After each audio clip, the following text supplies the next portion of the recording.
Hello everyone, this is Pelicandude, and I'm making this video to talk about the things that Planetary Annihilation learned from Total Annihilation.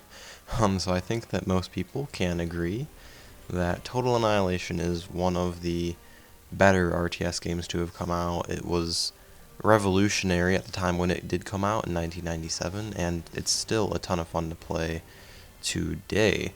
In fact, if you guys have never played it before, you can actually get it for $6 on Grand Old Games right now, and that comes with both the expansion packs and all that good stuff.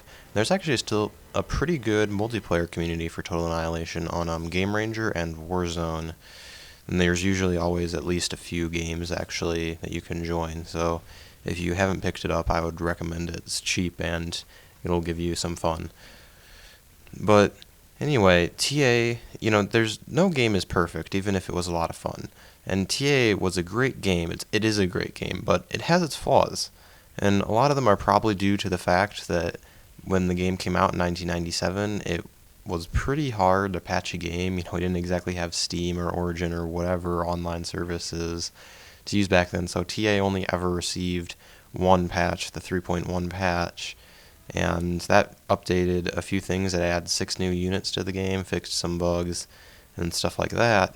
But as a result of how hard it was to patch things back then, and just the fact that Cave Dog went out of business shortly thereafter, all kind of added up to not too many patches were released except for the unofficial fan ones. So I'm going to be talking about just the things that PA learned from TA. And the things that PA is doing right that TA didn't necessarily. And this isn't to say that PA is a perfect game, and I think it's far from a perfect game, and this is largely due to the fact that it's not done yet.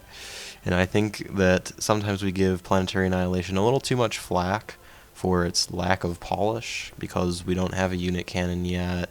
Balance isn't quite perfect yet, though it's getting there. I really feel like it's getting there. It's starting to... I feel like it's more and more playable and more balanced every day, which is really fun to see it just kind of evolving over time. And we all give it a little too much flack, and I'm guilty of it too. So I don't want to act like I'm innocent. But I wanted to make this video talking about everything that PA learned from its spiritual predecessor, Total Annihilation. So first off, we have aircraft. So the aircraft are still being tweaked, but for the most part in Planetary Annihilation, they're actually very counterable now. They used to be pretty problematic and overpowered, but now they're pretty counterable. So back in Total Annihilation, you basically only had one way to counter Hawk Swarms, and Hawk Swarms were just these big swarms of Tech 2 advanced fighters, which could shoot as land targets in that game as well as other air targets. And basically, the way you countered large swarms of Tech 2 fighters was to build larger swarms of Tech 2 fighters. And in PA, it looked like we were going to suffer from a similar problem, except with gunships and bombers instead of fighters, as a result of the fighters are not able to hit land targets. However, the recent changes to air balance, the game is basically looking much better as a result of the recent balance tweaks to air. In fact, I think that the gunships would probably be better off with a bit of a health buff, because they almost seem a little too weak now. And I also think the flak cannon should be a little bit pricier, but right now air is useful, which is great, and it's also balanced, so that way I feel like now if I get attacked by air and I lose a lot of stuff to it or even get taken out by it, I don't feel like it's because the air was overpowered. I feel like it's because I didn't make enough AA, because realistically right now anti-aircraft is a really strong weapon. Mobile AA especially is really good for fending off large swarms of gunships. So that's great to see. And next up, we have the usefulness of the various units in the game. So almost every unit in PA, with the exception of like the crawling bomb and the Tech 2 defense vehicle, and even the Tech 2 defense vehicle, I don't know if it's useful for something. I've just never found a use for it. So basically, all of them are actually useful for the most part. In TA, we had a lot of obscure units that were in the game, but weren't really good for much of anything. This gave us the illusion of more choices in units, but in reality, in most games, you would just make almost the exact same unit combos anyway, because most of the other units were useless. It usually just came down to Samsons, slashers, storms, missile towers, and flashes. And some games would see Goliaths or Pelicans, or pretty often Hawks would rear their heads, but there really wasn't that much variety. And if you need more evidence, when was the last time you actually effectively used a Hammer, Thud, AK, Jethro, Crasher, Stumpy, Raider, Zeus, Pyro, Reaper, Bulldog, Phalanx, Shooter, Can, Gimp, Sumo, Diplomat, Merle, Millennium, Lancet, Riot Tank, Panther, Avenger, and I could probably name a few more if I really wanted to think about it. So you guys probably get the point. While all those units were fun to have lying around, the fact that their uses were so limited didn't really add much to the actual game, because even if they were there, they effectively might as well have not been, because they weren't useful for anything. So, 3. Tying into the usefulness of the units, PA did Tech 2 much better than TA. So in TA, you upgraded to Tech 2 basically for the sake of making fusion reactors and Moho Metal Maker, so that way you could afford to make more Tech 1. No one really cared about advanced metal extractors except for on the metal planets. In PA, Tech 2 has a clear advantage over Tech 1.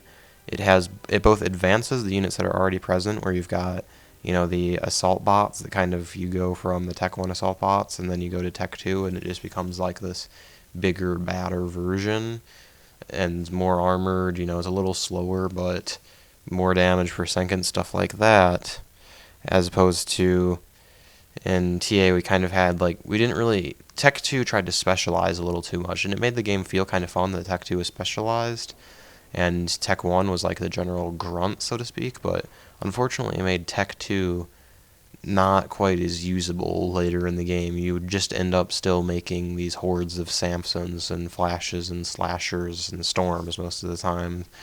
There were Goliaths probably was one thing that was useful in Tech 2 if you were on the core side of things. But as for other stuff, Panthers, Bulldogs, things like that, there wasn't really a grunt, so to speak, Tech 2 unit that kind of replaced the Tech 1 units. So now that we have that in PA, where by the mid to late game of PA, you really should be retiring your Tech 1 troops and have moved on to bigger and better things, because Tech 2 is a lot more effective in PA than it was in TA, which is nice to see that there's a reason to upgrade, so to speak. So I guess I don't want to say anything too much more than that, considering the fact that PA isn't done yet, so we can't make too many final statements. However, I think we can all agree that as much as this unfinished state of the game can be frustrating, that it really is a good game, and I'm looking forward to seeing it grow.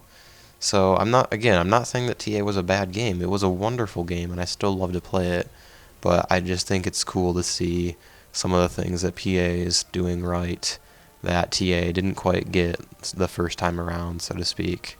So thanks for watching, guys. I hope you enjoyed the video. Leave a like if you did, or leave a comment if you have something to say. And with that, I hope that all of you have a nice day. Thank you for watching.